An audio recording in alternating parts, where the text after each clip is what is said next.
अच्छा, तो पर्सनालिटी की बात कर रहे थे हम। अच्छा, अब इसमें भी if you look at it, तो पर्सनालिटी के वो फैक्टर्स की बात करता है, डिटर्मिनेंट्स की बात करता है, ठीक है।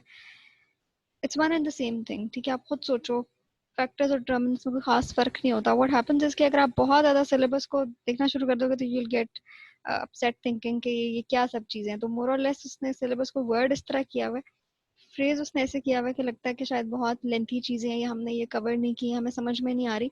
बट वो जब हम थ्योरी पढ़ रहे होते हैं तो देखो, थ्योरीज भी तो कोई उन्होंने बेसिस बनाई ना उस चीज को, थ्योरी बनाने के लिए कुछ तो उन्होंने डिटरमिनिंग फैक्टर सोचा, तो they are actually derived from that, ठीक है। लेकिन मैं ज्यादा थ्योरीज पे इसलिए फोकस करती हूँ कि वो डायरेक्ट सवाल दे देता है, फलां थ्योरी ऑफ पर्सनैलिटी बता दो, या इसमें तो वो उसकी ग्रिप आपके पास होनी चाहिए। ऐसी चीजें डिटर्मिनेंट फैक्टर्स जो है ना, वो आप खुद भी लिख सकते हो, ठीक है। अच्छा, let's take a look at the past papers. ये फ्रॉइड की थ्योरी ऑफ पर्सनालिटी को काफ़ी इसकी फेवरेट है, तो उसको हम कुछ पार्ट्स में डिवाइड करके पढ़ेंगे, ठीक है। आज हम पूरी नहीं पढ़ेंगे। फिर कुछ सोशो कल्चरल फैक्टर्स हैं पर्सनालिटी का, क्या उनका क्या अमल दखल होता है। फिर टेस्ट की बात आएगी which will cover in tomorrow's lecture, ठीक है, बिकॉज वो पर्सनालिटी थ्योरीज और टेस्ट पे बहुत ज़्यादा मटेरियल हो जाएगा एक क्लास में कवर करने के लिए। अच्छा, साइको एनालिटिक थ्योरी भी उसकी बड़ी फेवरेट है, उसको भी हम देखेंगे। अनदर थिंग कि बात सेंस से निकल गई है। अच्छा, आगे चलते हैं। पर्सनालिटी को डिफाइन करने के क्या तरीके हो सकते हैं। So what exactly is personality. हम सारे बहुत इंटरेस्टेड होते हैं इस चीज़ में कि अच्छा हमारी क्या पर्सनालिटी असेसमेंट है, या how people view us, how we view ourselves, हमारी इन्वायरमेंट किस तरह हमें शेप करे। तो आपने यहाँ पे अगेन वो नेचर वर्सेस नर्चर वाली डिबेट याद रखनी है कि कुछ लोग कहते हैं कि जी बायोलॉजिकल जो हमारे डिटर्मिनेंट्स हैं वो इफेक्ट करते हैं ज़्यादा, the traits that we are born with, और कुछ जो कहते हैं कि जी इन्वायरमेंट का रोल ज़्यादा है, ठीक है। तो अच्छा, पर्सनालिटी को अगर हम इसकी ऑफिशियल फॉर्मल डेफिनेशन की बात करें तो it's a sum of some very unique characteristics which differentiate people from each other, ठीक है। इनको हम ट्रेट्स भी कहते हैं, मैंने नीचे अलग से भी लिख दिया है क्योंकि आगे जाके जो हम थेरीज पढ़ेंगे तो कुछ ट्रेट थेरीज भी हैं, ठीक है, तो उसमें आपको ये हेल्प आउट करेगी। या वैसे वो कभी हो सकता है कि जी पर्सनालिटी ट्रेट्स की कोई बात आ जाए तो आपको पता होना चाहिए कि traits are simply those characteristics which differentiate people from each other. Personality क्या होती है, हम कहते हैं कि कोई ऐसा बंदे का बिहेवियर है जो स्टेबल नजर आता है ओवर टाइम, ठीक है। हमारे मूड्स बदल सकते हैं, हमारे इमोशंस बदल सकते हैं, बहुत सारी चीज़ें हमारी वेरी करती रहती हैं, राइट। बट हमारे रिएक्शंस वेरी कर सकते हैं, हमारे एटीट्यूड्स वेरी कर सकते हैं। हो सकता है कि वक्त के साथ साथ, एक्सपीरियंसेस के साथ, सीखने के साथ हमारी कुछ चीज़ों के बारे में हमारी परसेप्शन डिफरेंट हो जाए, हमारे इमोशंस डिफरेंट हो जाए। पर्सनालिटी एक ऐसी चीज़ है जिसको हम समझते हैं कि वो जनरली जनरली स्टेबल रहती है over a period of time, ठीक है। सो इसको हम कहते हैं it consists of characteristics that are relatively enduring and they make us behave in a consistent and predictable way, ठीक है। आपको जिस तरह, अगर आप if you think about your parents because you've spent most of your time with them, तो आपको उनकी पर्सनालिटी का पता है। आपको कई दफ़ा ये भी पता होता है कि अच्छा हम ये बात करेंगे तो हमारे पेरेंट्स का आगे से क्या रिएक्शन होगा। Why? Because you are able to understand their personality, ठीक है। आपको पता है कि वो कितना पर्टिकुलर सिचुएशन में उनका क्या बिहेवियर होगा, you are able to predict that, ठीक है। अच्छा, आगे चलते हैं। अब what determines personality, again determinants और फैक्टर्स एक ही चीज़ है। कुछ इसमें आ जाते हैं बायोलॉजिकल फैक्टर्स, जैसे हमने बात की कि there are some people who are more in the favour of nature, कि नेचर का ज़्यादा रोल होता है, ठीक है। लेकिन पर्सनालिटी में मुझे लगता है कि होता है रोल, खास तौर पे if you look at it from a parenting perspective के when we are dealing with young kids, तो हम कई दफ़ा उनके आगे हमें हार माननी पड़ती है because they have a certain personality that they are born with, हम उसमें कुछ ज़्यादा अमल दखल नहीं कर सकते। एक ही फैमिली के बच्चे होते हैं, इसमें काफ़ी ट्विन स्टडीज़ और इस तरह की चीज़ें भी आपको मिलेंगी अगर आप पढ़ें कि जी उन्होंने कहा अच्छा हम ट्विन्स के ऊपर स्टडी करते हैं कि जो बायोलॉजिकली तो दे आर द सेम, ठीक है, इनके सेम कैरेक्टरिस्टिक्स आइडेंटिकल ट्विन्स हैं। तो अगर हम इनको अलग अलग घरों में इनको परवरिश दें, एक को कहीं और रख लें, एक को कहीं और ले जाएं for the sake of the experiment, तो क्या फ़र्क आता है। तो फ़र्क यही पड़ा था कि एनवायरनमेंट का ज़्यादा रोल होता है, ठीक है। तो ये खैर एक on going never ending debate है। व्हाट हैपेंस इसके कई दफ़ा हमारे ऐसे कैरेक्टरिस्टिक्स होते हैं, ऐसे ट्रेट्स होते हैं, हमें बड़े होकर लगता है कि वे helpless about them. Why? Because we've inherited them. तो ठीक है, हम सीख सकते हैं, हम उनको थोड़ा इम्प्रूव कर सकते हैं, लेकिन उसके लिए बहुत स्ट्रगल चाहिए, ठीक है।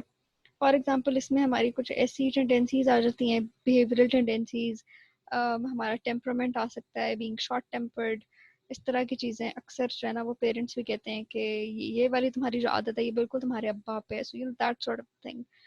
अच्छा, तो एक और चीज़ भी इसमें बड़ी इंटरेस्टिंग आती है, आपने देखा होगा कि when you meet somebody for the first time, जिसे कहते हैं कि जी फर्स्ट इंप्रेशन बड़ा इंपॉर्टेंट होता है।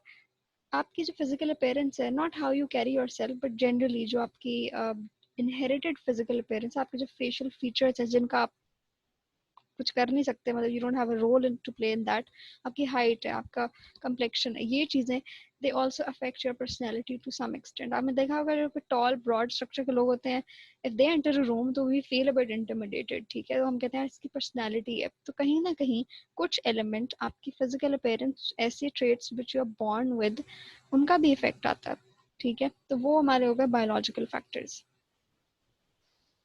फिर हमने हल्का सा अगर इसको टच कर लें बिफोर मूविंग ऑन, हमने बात की थी कि there is a part of the brain that deals with personality, जो हमारा फ्रंटल लोब है, ठीक है। तो वो बहुत इंपॉर्टेंट है पर्सनालिटी का रोल प्ले करने में। तो यहाँ पे अगेन इसको भी हम बायोलॉजिकल फैक्टर्स में कंसिडर कर सकते हैं। अच्छा, कल्चरल फैक्टर्स क्या होते हैं? तो अगर आप साइकोलॉजी की बात करें तो साइकोलॉजी करती है इंडिविजुअल को स्टडी, ठीक है। इसी तरह सोशियोलॉजी उससे थोड़ा सा ब्रॉड जाती है, it looks at the society in general. फिर उससे और ब्रॉड जाए तो एंथ्रोपोलॉजी आ जाती है, जो कल्चर्स को स्टडी करती है, ठीक है। तो ये कल्चरल, फैमिली और सोशल, ये कनेक्टेड है सारे फैक्टर्स, आइसोलेशन में तो नहीं है कुछ भी। तो अच्छा, कल्चर फैक्टर्स की बात करें तो जनरली हमारा क्या कल्चर है, जैसे आपको पता है कि ईस्ट का कल्चर बिल्कुल कुछ और है, खास तौर पे we talk about different gender roles, जो हम पर्सनालिटी का उसमें बड़ा असर आता है, ठीक है। What roles do we assign, क्या अप्रोप्रिएट है क्या नहीं है, ये सारी चीज़ें हमारा कल्चर डिटर्मिन कर होता है, ठीक है। हमारे कल्चर में जैसे concept of autonomy, concept of independence, ठीक है, एग्रेसिवनेस, कंपटीशन, ये सब चीज़ें ज़्यादातर हम देखते हैं कि मेल्स में ज़्यादा हम इनकरेज कर रहे होते हैं, ठीक है, बनस्पत वेस्ट के। तो इस तरह की कुछ चीज़ें आ जाती हैं हमारे cultural factors.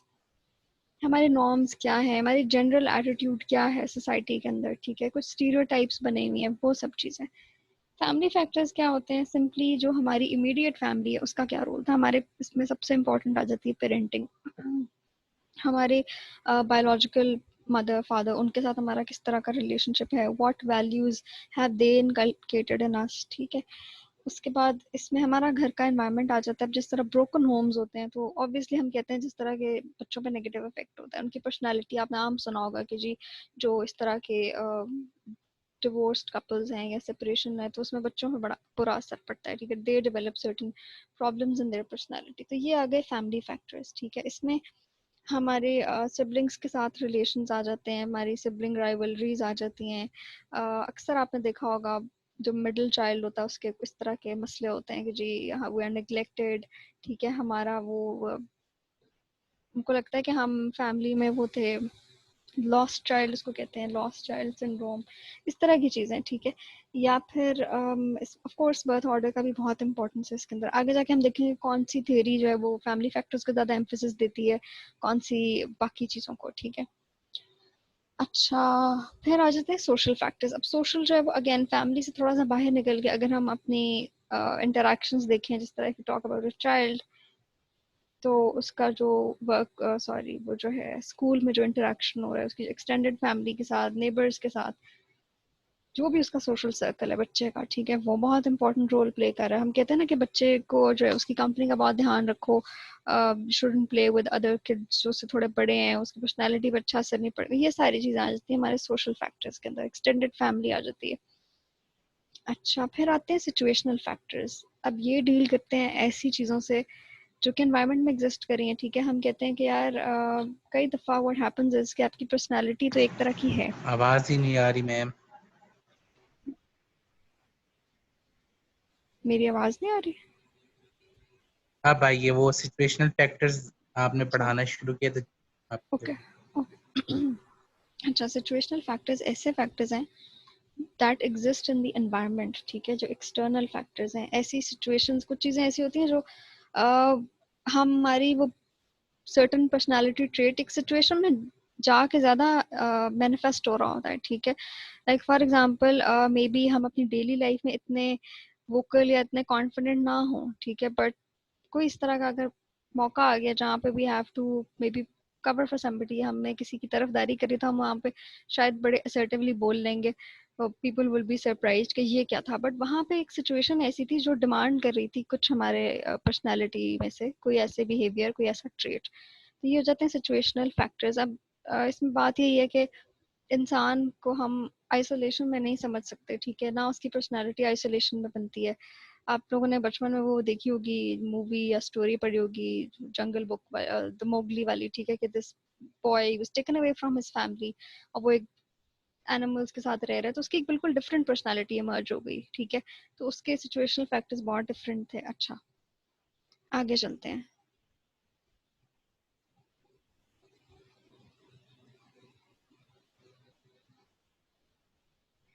Approaches to personality में we look at psychodynamic approaches. मैंने बात की थी कि साइकोडायनामिक जहाँ पर आ जाएगा उसका मतलब है फ्रॉयड और आगे उसके आने वाले लोग, ठीक है, या जो उसके स्टूडेंट्स थे या जो उसकी इंस्पायर्ड जो लोग थे, ठीक है, उनको हम नियो फ्रॉइडियंस भी कहते हैं।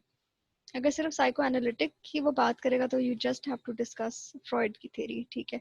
फिर हम बात करेंगे कुछ बिहेवियरल, कुछ कॉग्निटिव थ्योरी के बारे में, जैसे हमने एल्बर्ट बेंडूरा की पहले भी बात की थी कि उसने सोशल लर्निंग थ्योरी दी थी जहाँ पे वो मॉडलिंग की बात करता है, वो बोबो डॉल वाला एक्सपेरिमेंट अगर आपको याद हो, ठीक है, उसको हम थोड़ा सा देखेंगे कि वो पर्सनैलिटी में उसका क्या रोल था। So basically social cognitive theory उसकी ओवरऑल थ्योरी है, ठीक है, इसी में से डिराइव हुई है सोशल लर्निंग थ्योरी। अगर वो आपसे लर्निंग के बारे में पूछता है कि बेंडूरा ने लर्निंग पे क्या काम किया, तो आपने सोशल लर्निंग थ्योरी के बारे में बात करनी, जिसमें ऑब्जर्वेशनल बिहेव वो सारी चीजें आती हैं, ऑब्जर्वेशनल लर्निंग और मॉडलिंग और ये सब, ठीक है।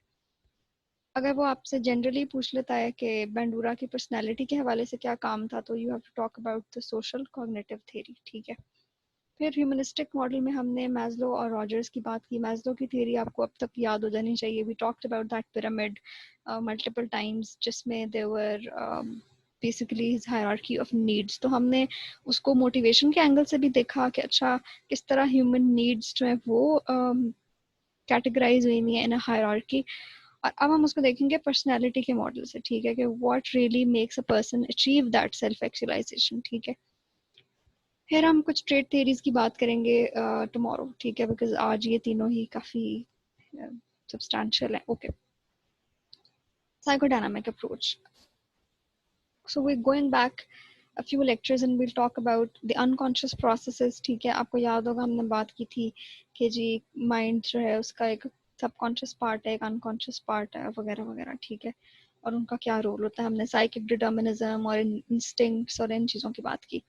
बेसिकली आज हम इसको पर्सनालिटी के एंगल से देखेंगे। सो फ्रॉइड ये कहता है कि जो हमारी एनवायरनमेंट के रोल है और जो हमारे ख़ास तौर पे चाइल्डहुड एक्सपीरियंसेस हैं, वो भी खास कर पेरेंट चाइल्ड जो रिलेशनशिप है, दैट इन्फ्लुएंसेस आवर पर्सनालिटी, और किस तरह से वो हमें शेप करते हैं हमारे बिहेवियर को, ठीक है। क्रक्स इसकी थ्योरी का ये था। इसने कहा कि कुछ हमारी ऐसी ड्राइव्स हैं, कुछ ऐसी इंस्टिंक्ट्स हैं which may not be very morally correct, ठीक है, और वो बेसिकली सप्रेस हो जाती हैं in our unconscious, deep in the unconscious. हम उनको छुपा के रखते हैं because they can cause some sort of harm to us, some pain, कोई वो हमारी एंजाइटी या गिल्ट भी ट्रिगर कर सकती हैं। कुछ इस तरह की ड्राइव्स होती है हमारी, ठीक है। अब ये फ्रॉइड ही बता सकता है कि वो कौन सी ड्राइव्स हैं, because according to him they are we are not aware of them, ठीक है।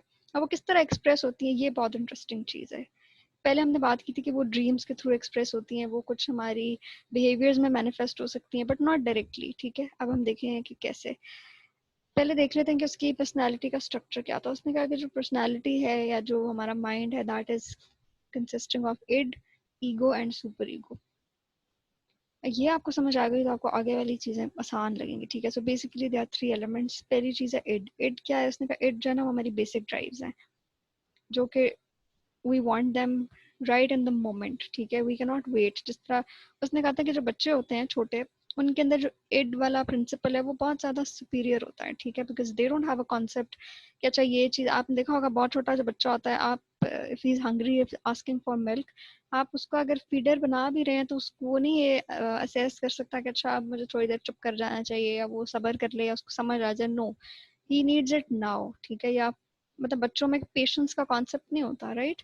तो उनको क्या चाहिए, immediate gratification of that particular drive. और ये बिल्कुल बेसिक है, ठीक है, लाइक फूड, आपकी जो सारी बायोलॉजिकल नीड्स हैं ये उन पे बेस करा। और ये है प्लेजर प्रिंसिपल, मतलब for the child seeking that has to do with, मतलब एक सेटिस्फैक्शन या प्लेजर को वो पूरा कर रहा है फॉर दोज पर्टिकुलर नीड्स, ठीक है। अब अकॉर्डिंग टू फ्रॉइड, अगर किसी एडल्ट में इड जो है वो ज़्यादा एम्पावर करेगी तो उसके बिहेवियर जो हैं वो नॉर्मल नहीं रहेंगे, ठीक है। उसके अंदर बहुत ज़्यादा ऑब्सेशंस आनी शुरू हो जाएंगी, वो एक एंग्शियस पर्सनैलिटी हमें दिखेगी। फॉर एग्जाम्पल वो कहता है कि अगर बच्चे को बहुत ज़्यादा ओवर फीड कर दिया जाए या अंडर फीड, यानी अगर वो ओवर नरिश हम उसको करें या हम उसको डिप्राइव करें, कोई भी एक्सट्रीम्स हो अगर, तो that will result in abnormality, ठीक है, क्योंकि नॉर्मल तो it's something that exists in the middle, right. तो क्या होगा कि एडल्टहुड में उस इंसान में कुछ इस तरह की ऑब्सेशंस इमर्ज होंगी कि since he is obsessed with the oral pleasure, ठीक है, मतलब बच्चे के लिए फीडिंग है ना बेसिकली, अब ही इज सकिंग, तो उसके लिए जो सारा प्लेजर का सेंटर है दैट इज द माउथ, ठीक है। तो अगर एक एडल्ट है जिसकी जो इड प्रिंसिपल्स हैं वो ओवर पावर होने शुरू हो गए, तो उसके बिहेवियर में ही may indulge in behaviour such as smoking या नेल बाइटिंग या ड्रग्स लेना या इस तरह की चीज़ों में वो आना शुरू हो जाएगा, ठीक है। तो अकॉर्डिंग टू फ्रॉइड उसकी ये थ्योरी थी। ईगो क्या करता है, ego basically it's a link with the outside world, ठीक है, वो हमारा रियलिटी प्रिंसिपल है। वो हमें ये बताता है कि ओके ये तो आपकी अपनी नीड्स थी, ठीक है, जो जिनके बारे में यू वेरी, एक तरह से it is very self centred, ठीक है, वो दुनिया के साथ नहीं कनेक्ट, उसका कि मुझे ये चीज चाहिए, मुझे ये अभी ही मिलनी चाहिए। Again you seen this in children a lot. Ego principle उसको मीडिएट करता है कि अच्छा ठीक है, yes there are certain needs which you need to have fulfilled, लेकिन कुछ चीजें जो है वो एक्सटर्नल एनवायरनमेंट के साथ भी हमें देखनी है, तो उनको वो मीडिएट करा होता है। इसको हम कहते हैं रियलिटी प्रिंसिपल, ठीक है, it helps us stay grounded in the reality. अब सुपर ईगो क्या चीज़ है, सुपर ईगो बेसिकली वो गवर्न करी होती है हमें विद द मॉरल स्टैंडर्ड्स, ठीक है। मॉरल कंस्ट्रेंट्स क्या है, जिस सोसाइटी में हम रह रहे हैं उसकी क्या वैल्यूज हैं, फैमिली की हमारी क्या हमारे ऊपर कुछ रिस्ट्रिक्शंस हो सकती हैं, ठीक है। It's the opposite of id, since it's the moral element, it's the, जिसे कहते हैं ना कि हमारा ज़मीर, आप इसको वो समझ लें फ्रॉइड की ज़ुबान में, it's the conscience of the person. वो हमें डायरेक्ट करता है कि नहीं ये सही है, ये गलत है, इस तरह नहीं करो। Okay so let's look at a picture. यहाँ पर जिस तरह आपको नजर आएगा, अक्सर इस तरह आपको इमेजेस में दिखाई देगा कि ईगो जो है वो बैलेंस क्रिएट करता है। एक नॉर्मल इंसान के अंदर ego should be in mediation, ठीक है। और सुपर ईगो हमारी, उसने उसको एंजल से सिंबलाइज किया है, ठीक है, कि जी वो हमारी मॉरल्स एथिक्स इन चीज़ों पे काम करती है। और जो इड है that has to do with our impulses, ठीक है, और या जो हमारी इन्नेट डिज़ायर्स हैं, प्लेजर सीकिंग डिज़ायर्स हैं। अकॉर्डिंग टू फ्रॉइड इसमें एग्रेसिव इम्पल्सेस, सेक्सुअल इम्पल्सेस, ये सब चीज़ें आती हैं। अकॉर्डिंग टू फ्रॉइड ये ऐसी चीज़ें हैं which we need to hide, because society हमें इन चीज़ों की एक मॉरलिटी अटैच्ड है इसके साथ। तो फ्रॉइड की थ्योरी में आपको बहुत ज़्यादा ये टसल नजर आएगी, ठीक है। अच्छा, अब यहाँ पर एक फिगर बना हुआ है which is like an iceberg. ये भी again it's a differentiation between the unconscious and the conscious, कि हमारा जो इड है वो एग्जिस्ट कर रहा है हमारे अनकॉन्शियस में, ठीक है। और ego exists in the both because it's mediating, और सुपर ईगो का लार्जर पार्ट तो हमारे अनकॉन्शियस से आ रहा है, बट इट्स ऑल्सो एक तरह से वो इन दोनों को ओवर रूल भी करी है, ठीक है, कि वो एक मॉरल गाइड की तरह। वो कहते हैं ना कि हम कुछ गलत करने लगते हैं, हमारे अंदर से आवाज आती है कि ये चीज नहीं करो, this is not allowed in the society, या कोई आपकी इस तरह की वैल्यूज हैं, कोई एथिक्स हैं, ठीक है। हम तो इसको रिलीजन की सेंस में भी ले सकते हैं, लेकिन फ्रॉइडियन थ्योरी में ज्यादा इसमें रिलीजन का इतना रोल नहीं था, ठीक है। अच्छा, अब हम चलते हैं डिफेंस मैकेनिज्म्स, ये क्या होते हैं। अब हमने बात की कि कुछ ऐसी चीजें हैं जो एड या सुपर ईगो जो है ना वो कभी बहुत डिमांडिंग हो जाती है, ठीक है। तो जो ईगो है उसको मीडिएट करना है, एक जो है आप समझ लो कि डेविल है और एक एंजल है, तो the ego has to constantly mediate through them. अब क्या होता है कि कुछ ईगो की स्ट्रेटजीज हैं, कुछ मैकेनिज्म्स हैं जिनके थ्रू वो इन दोनों को मेंटेन करता है, and it protects us basically. Defence mechanism जैसे कि नाम से जाहिर है, ये हमारी सर्वाइवल समझ लो, this is our mind's way of coping with different issues that we're having, ठीक है। अनकॉन्शियस लेवल पर। अब ये बात इसमें सबसे इम्पोर्टेंट है, ये स्ट्रैटेजी सारी की सारी कहाँ हो रही है, अनकॉन्शियस में। ये जो आपको अंडर द ओशन नजर आ रहा है, ठीक है, तो we are not consciously aware of it. अच्छा, अब क्या होता है कि जी defence mechanisms are some psychological strategies, ठीक है, they are used unconsciously to protect us from negative emotions, जैसे कि एंजाइटी हो सकती है, गिल्ट हो सकती है, कुछ ऐसी अनएक्सेप्टेबल थॉट्स। अब अगेन ये अनएक्सेप्टेबल थॉट्स फ्रॉइड के हवाले से ये एग्रेसिव या सेक्सुअल इम्पल्सेस हैं, ठीक है। अब उसके बाद क्या होता है कि अच्छा, कुछ ईगो मैकेनिज्म्स वो कहता है कि किसी हद तक, नॉट कुछ, ऑल ऑफ देम, बट किसी हद तक they are normal and natural, ठीक है, they are a natural response to of the body. लेकिन जब वो आउट ऑफ प्रोपोर्शन हो जाए तो फिर क्या होता है कि हमारे अंदर डिफरेंट एंग्जाइटीज डेवलप हो जाती हैं, डिफरेंट ऑब्सेशंस, डिफरेंट फोबियाज। एक सेकेंड।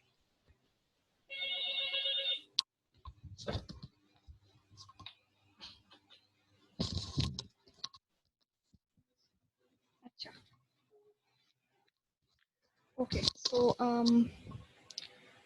अच्छा, ईगो डिफेंस मैकेनिज्म्स की बात हो रही थी कि वो नेचुरल नॉर्मल है, but only if they are in a balance और इन अ मीडिएशन, ठीक है। जैसे ही वो आउट ऑफ प्रोपोर्शन होंगे, यहाँ पे न्यूरोसिस लिखा, न्यूरोसिस सिंपली एक एंजाइटी स्टेट को कहते हैं, ठीक है, साइकोलॉजिकल टर्म है, उसके डिफरेंट जो हमारे ऑब्सेशंस होते हैं उनके हवाले से बात है, ठीक है। Again when we will discuss normal psychology तो हम इनकी डिटेल में बात करेंगे। अच्छा, आप कुछ टाइप्स की हम बात कर लेते हैं। वैसे डिफेंस मैकेनिज्म्स काफ़ी सारे हैं, बट इस पे अलग से क्वेश्चन उस तरह से नहीं आता। हाँ, एक दफ़ा नोट आया था, तो just to cover this concept let's look at the basic defence mechanisms. For example repression. अच्छा, हमने इसकी पहले भी बात की थी। रिप्रेशन का मतलब है you are actually pushing something back in the unconscious, ठीक है। तो अब ईगो क्या करती है कि कोई डिस्टर्बिंग या थ्रेटनिंग थॉट्स आ रही है ना, तो वो उनको फौरन से अनकॉन्शियस में दबा देगी, ताकि वो कॉन्शियस लेवल पे ना आए और हमें आके वो डिस्टर्ब ना करें। अब इसमें एग्जांपल दी हुई है ओडिपस कॉम्प्लेक्स की। तो if you familiar with literature या आपने कोई इस तरह की मूवीज देखी हैं, तो फ्रॉइड के ये जो ओडिपस और इलेक्ट्रा कॉम्प्लेक्स है, दे आर वेरी कंट्रोवर्शियल, ठीक है। इसमें बेसिकली वही बात है कि जो बच्चा होता है ना, he develops an sexual attraction for the opposite gender parent, ठीक है। और वो सेम सेक्स पेरेंट्स, उसकी एक हॉस्टिलिटी और जेलसी इमर्ज होती है, ठीक है। अब इस पर बहुत इश्यूज हैं, will not get into that, हम इसकी डिबेट में नहीं जाएंगे कि वो अप्रोप्रिएट है या नहीं है।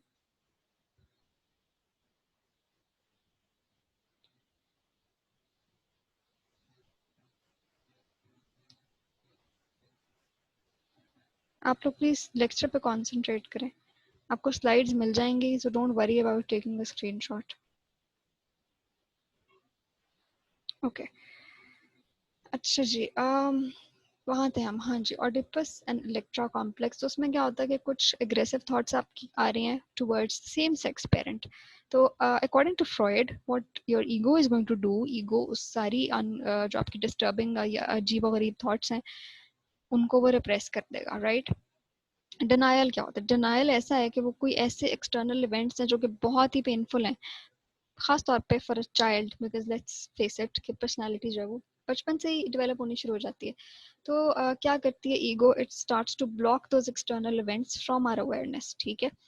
जिस तरह if there's a small child and he faces sexual abuse, ठीक है, या he faces the death of some very close person, या वो trauma face करता है, तो क्या होगा कि वो बड़ा हो जाएगा तो उसको इतना याद नहीं होगा, right, but it can project in some behaviour later in life, ठीक है। अच्छा, प्रोजेक्शन क्या होती है, प्रोजेक्शन ऐसा होता है कि आपके कोई पर्सनल इस तरह की unacceptable thoughts and you going to attribute them to another person, ठीक है। फॉर एग्जांपल कि आप कोई पसंद नहीं है, लेकिन आपकी सुपर ईगो आपको इजाजत नहीं देती कि you develop some sort of a hate maybe for your parent, ठीक है, बिकॉज हमारी सोसाइटी, अगेन इसमें सोसाइटी का बड़ा रोल है कि किस तरह हमारी इन्वायरमेंट, हमारी अपब्रिंगिंग हमें कुछ चीज़ों पे मजबूर करी होती है। So maybe somebody develops hatred for their parent, ठीक है। अब ये सोशली एक्सेप्टेबल चीज़ तो नहीं है, तो आप क्या करोगे, आप उसको प्रोजेक्ट करोगे ये कह के कि अच्छा मैं उनको पसंद नहीं हूँ, ठीक है। That is how you, your mind is going to resolve that issue, ताकि वो आपके लिए पेनफुल ना हो, वो आपके लिए गिल्ट ना इंड्यूस करे, ठीक है। अच्छा, then there is displacement. Displacement में आप क्या करते हो कि कई दफ़ा you not in your normal life, you not able to express जो भी आप इमोशन फील कर रहे हो टुवर्ड्स दैट जिसने आपको वो किया है, इंस्टिगेट किया है, ठीक है।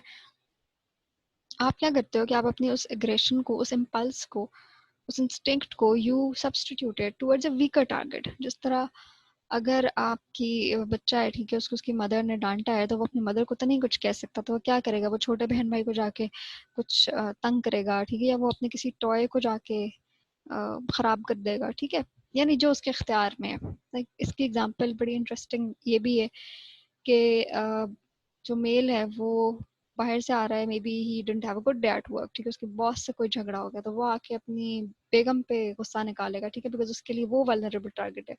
जो बीवी है उसकी, वो बच्चों पे कोई गुस्सा निकालेगी, बच्चे जो है आपस में लड़ेंगे, या अगर कोई घर में पेट है जानवर तो उस पे, ठीक है। सो this is how projection work, sorry displacement works, ठीक है। व्हाट हैपेंस इज के आप अपने उस टारगेट पे नहीं कर सकते वो इम्पल्स सेटिस्फाई, वो aggression most of the time, तो आप क्या करोगे, एक सब्स्टिट्यूट वल्नरेबल ऑब्जेक्ट को अपना टारगेट बना लोगे, ठीक है। इसके एग्जांपल्स आप देख लेना। रिग्रेशन क्या होता है? अच्छा, रिग्रेशन का सिंपली ये मतलब है कि you regress, you go back in time, ठीक है।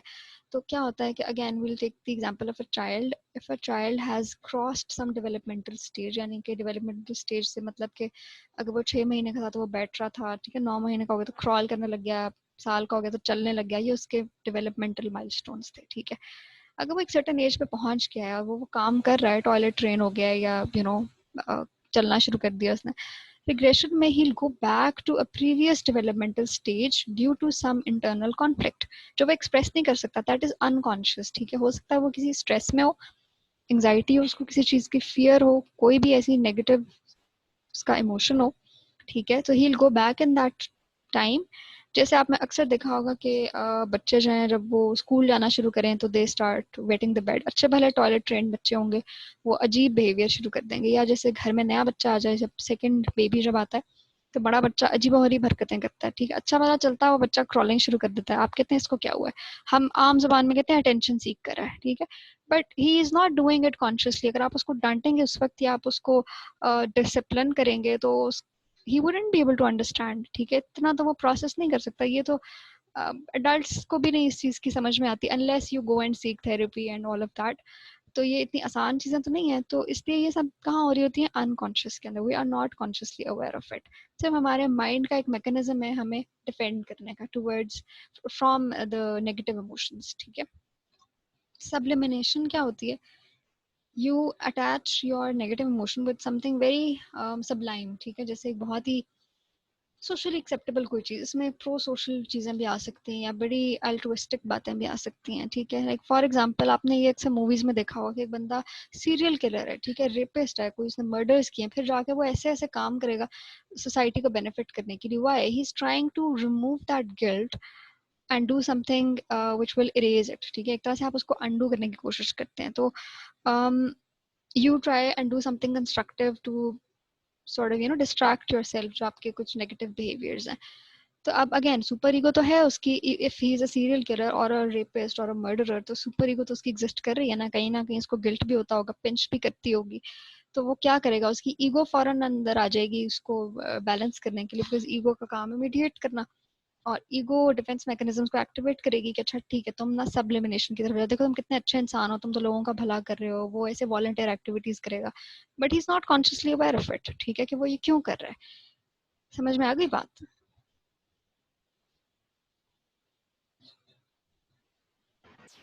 यस मैम, ओके, आ गई है। ऑल राइट, आगे चलते हैं। आप इसके ना फ्रॉइड के दे he has these, please mike off करते हैं। मैम 1 मिनट की ब्रेक का ले, मैसे भी अभी डिस्कनेक्ट हो जाएगा। अच्छा, व्हाट वाज आई सेइंग, हाँ जी, तो ऐसे है कि जो फ्रॉइड के साइकोसेक्सुअल स्टेजेस ऑफ डेवलपमेंट भी हैं, ठीक है, वो जब हम पढ़ेंगे तो उससे आपको चीज़ें और अच्छी समझ आएंगी, but will not cover them today. हम उनको जब डेवलपमेंटल साइकोलॉजी पढ़ेंगे तब हम थोड़ा सा फ्लेवर उधर ले लेंगे फ्रॉइड ने, क्योंकि मैं जान नहीं छोड़नी एंड तक, so let's just take it bit by bit. अच्छा, अब फ्रॉइड के बाद भी कुछ लोग आए जिन्होंने साइकोडायनामिक अप्रोच में काफ़ी ज़्यादा, उनकी भी कंट्रीब्यूशन है, ठीक है। लेकिन अगर हम सीएसएस के पेपर के हवाले से बात करें तो normally most of the time वो फ्रॉइड की ही आपसे कहानी पूछेगा, इसलिए मैंने उसको ज़्यादा डेप्थ में भी एक्सप्लेन किया और थोड़ी सी मुश्किल है समझने, ठीक है, खासतौर पे if you not familiar with it. अच्छा, अब इसमें 3 लोगों की बात कर लेते हैं, हम ज़्यादा डिटेल में नहीं जाते। दिस एडलर, एल्फ्रेड एडलर ने फ्रॉइड की थ्योरी को थोड़ा सा आगे लेके गया और उसने कहा कि हमारे अंदर ना कुछ इन्फीरियोरिटी की फीलिंग्स होती हैं, ठीक है। कहाँ से आती हैं वो? हमारी जो फैमिली इंटरेक्शंस हैं उनमें से इमर्ज होती हैं, ठीक है। इसने इसमें बहुत ज़्यादा बात की थी बर्थ ऑर्डर की, यानी कि आपका फैमिली में क्या बर्थ ऑर्डर, आप सबसे बड़े हैं, दरमियान में, सबसे छोटे हैं, दूसरे नंबर पर हैं, तीसरे नंबर पर हैं, ठीक है। And sibling rivalry. उसने बात की थी कि अगर बच्चे जो हैं वो उनको सही अटेंशन नहीं मिलेगी, वो निग्लेक्ट होंगे, तो they will develop this inadequacy, ठीक है। और वो सारी जिंदगी उस इनएडिक्वेसी को, उस फीलिंग ऑफ इनफीरियोरिटी को कॉम्पनसेट करते करते ही उनकी गुजर जाएगी। So this is his theory of his approach to personality, ठीक है। युंग क्या कहता है जी? Jung was very influenced by Freud, वो उसके साथ भी काम करता था, और उसने कहा कि ये अनकॉन्शियस तो है, इतना मैं मानता हूँ, लेकिन ये इंडिविजुअल से ज्यादा इट्स कलेक्टिव, ठीक है। उसने एक यूनिवर्सल अनकॉन्शियस की बात की कि जो अरसा दराज से जितने भी इंसान आज तक गुजरे, सबकी अगर हम एक्सपीरियंसेस को कलेक्ट कर लें, तो उससे हमारी ये जो इनहेरिटेड अर्जेस और इंस्टिंक्ट्स आती हैं ना, ये वहां से आती हैं। एक तो हम इनहेरिटेंस की बात करते हैं ना, हमारे पेरेंट्स से आ रही है। वो कहते हैं कि सारे जो पूरी जो हमारी एंसेस्ट्री है ना, ह्यूमन हिस्ट्री ही, उस सारा का सारे को मिला के हम उसको कहते हैं कलेक्टिव अनकॉन्शियस। तो यानी कि हमारे कुछ कॉमन एक्सपीरियंसेस हैं that we draw upon. For example, एक मदर का फिगर है, उसके बारे में जो हमारी इंस्टिंक्ट्स या इमोशंस या फीलिंग्स हैं, वो कहाँ से आई हैं? वो एक एंटायर ह्यूमन स्पीशीज के कॉन्शियस से इमर्ज हुई हैं, ठीक है। अच्छा, कैरन हॉर्नाय, शी आल्सो कंट्रीब्यूटेड। उसने कहा था कि दो चीज़ें, एक बेसिक एंजाइटी, एक बेसिक हॉस्टिलिटी, यानी कि बच्चे के अंदर, again she agreed with Freud on a lot of areas, लेकिन कुछ उसने ज़्यादा एम्फेसिस मदर चाइल्ड रिलेशनशिप पे किया कि अगेन अगर जो है वो बच्चे में हम उसको निग्लेक्ट कर रहे होंगे तो वो एंक्शस होना शुरू हो जाएगा, ठीक है, या उसके अंदर एग्रेशन या हॉस्टिलिटी भी आ सकती है टुवर्ड्स दैट मदर फिगर, ठीक है।